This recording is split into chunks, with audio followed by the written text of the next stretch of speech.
Boyazid Bistomiy hazratlari bir xotiralaridan naql qiladilar. Safar asnosida bir karvonsaroyga kirdim. U yerdagi g'alati bir yigitni ko'rdim. Go'yo telbadek ko'zlarida olov yonib turardi. Lekin ust boshida telbalik alomatlari bor edi. Ma'lumki, bu yerlik emas. Yaqinlashib dedim: "Assalomu alaykum, ey g'urbatdagi g'arib." Yosh yigit menga qarab: "Ey Hazrat Pir, yaqinlikda bo'lgan odam g'arib bo'ladimi?" dedi.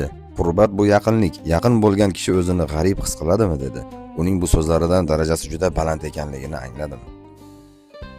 Hayron bo'lib so'radim: "Unda bu g'arib holing nimasi? Nega buncha parishonsan? Bilmaysizmi, ey Pir, yaqin bo'lishning qiyinchiligi uzoqda bo'lishdan ham og'irroq.